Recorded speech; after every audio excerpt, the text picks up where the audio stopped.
ఓం ఓం శాంతి ఓం శాంతి ఓం సూర్యనారాయణ దేవాత్మ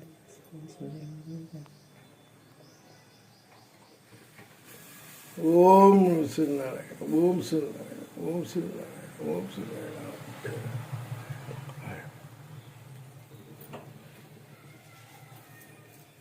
3 సార్లుగా బియ్యం ఇందులో వేస్తారు. 3 గుప్పెళ్ళు.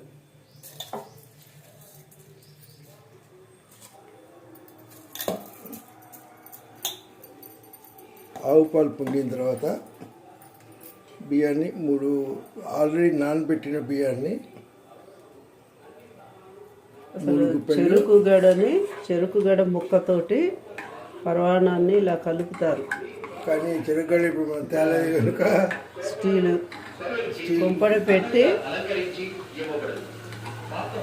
ఆవు పిడకలతోటి గొబ్బెమ్మలు పెట్టిన పిడకలతోటి ఈ కుంపటి మీద పిడకలు పెట్టి వెలిగించి ఈ ఇత్తడి గిన్నెకి పసుపది రాసి కుంకుమ పెట్టి ఆవు పాలతో దేవుడికి పాలు పొంగిస్తాం. 3 సార్లు పొంగిన తర్వాత దేవుడికి నమస్కారం చేసుకొని 3 పిడికెళ్ళు బియ్యం వేస్తారు. ఇంట్లో అందరూ 3 పిడికెళ్ళుగా బియ్యం అందులో వేస్తారు.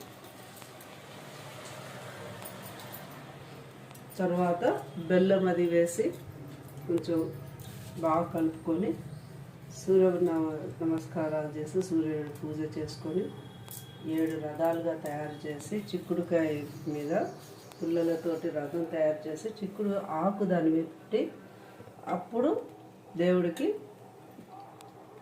ఆ 7 రథాల మీద ప్రసాదం పెట్టి పరవాణం దేవుడికి నైవేద్యం పెడతాం. ఇది రథ సప్తమి యొక్క విశిష్టత. ఇప్పుడు చిక్కుడాకు దొరకదని కారణంగా మేము తమలపాకులు ఇచ్చేస్తున్నాము.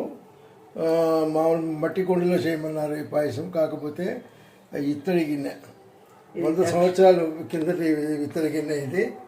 దాని మీద సంస్కారం చేసి ఇలా చేస్తున్నాము. దక్షిణాయనం నుంచి ఉత్తరాయణకి సూర్యుడు ప్రయాణం చేస్తూ మొదలు పెడతాడు. ఈరోజు 7 రథాల మీద ఏకచక్రం మీద, అంటే సూర్యుడు రథానికి ఒకటే చక్రం ఉంటుంది. ఆ చక్రం మీద 7 రథాలతోటి సూర్యుడు ఉత్తరాయణకి ప్రయాణం అవుతూ ఉంటాడు. ఇది రథసప్తమి యొక్క విశిష్టత. ఇది చేస్తూ జిల్లేడాకు తల మీద పెట్టుకొని రేక్కాయ కానీ లేదా రాగి కాయను కానీ తల మీద పెట్టుకొని శ్లోకం చదువుతూ తల మించి వెనక్కి వెళ్ళేటట్టుగా ఆ జిల్లేడాకులు అవన్నీ తలకి స్నానం చేస్తాము. తర్వాత ఇవన్నీ చేస్తామన్నమాట. ఈరోజు ఉదయమే సూర్యోదయంతో పాటు చేయాలి. కాకపోతే అలా కుదరలేదు. కానీ ధర్మం అంటే అలా చేయాలి. జిల్లీడాకు పెట్టుకుని కాయని పెట్టుకుని స్నానం చేసి ఆ తర్వాత ఈ దేవుడికి పాయసం ఆవు పాలు. సూర్యోదయం వస్తున్నప్పుడే పాలు పొంగిస్తాం. తలకి స్నానం చేసి ఇవన్నీ చేసుకొని పాలు పొంగించేది సూర్యుడు ఉదయిస్తున్నప్పుడే మనం ఎదురుగా ఇవన్నీ ఏర్పరచుకొని కింద ముగ్గు వేసి కుంపటి పెట్టి ఇవన్నీ ఇప్పుడు చెప్పినవన్నీ చేసి తర్వాత పాలు పొంగించి దేవుడికి నైవేద్యంగా పెట్టి ఇంట్లో అందరూ తింటారు. సమస్త పాపాలు దుఃఖాలు అన్నీ పోతాయి. ప్రత్యక్ష దేవుడు ఆయన కనిపించే భగవంతుడు ఎవరు అని అంటే సూర్య భగవానుడే. ఇంతకన్నా ప్రత్యక్షంగా దేవుడు కనిపించడం అన్నది ఎక్కడ ఉండదు. అన్నం ఉడుకుతుంది. పాయసం రెడీ అవ్వడానికి రెడీ అవుతుంది. గిన్నె మీద సన్నని మంటతో ఉంది.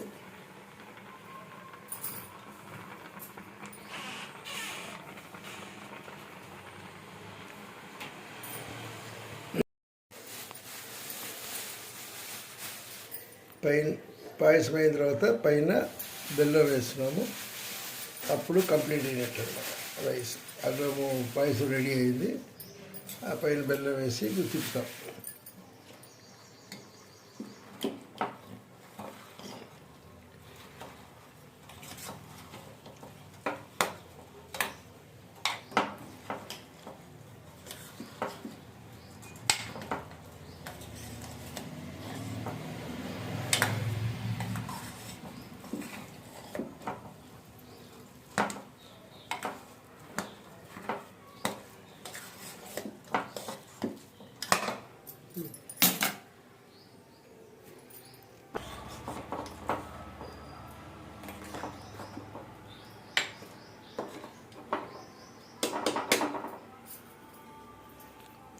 పాయసం రెడీ అయ్యింది.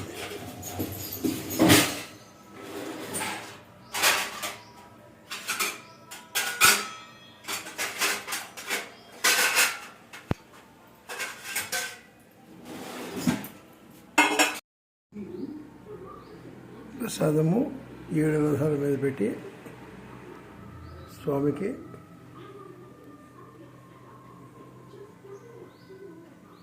ఇచ్చి అర్ఘ్యం వదిలా మేము ప్రసాదం తినడానికి రెడీ అవుతున్నాము.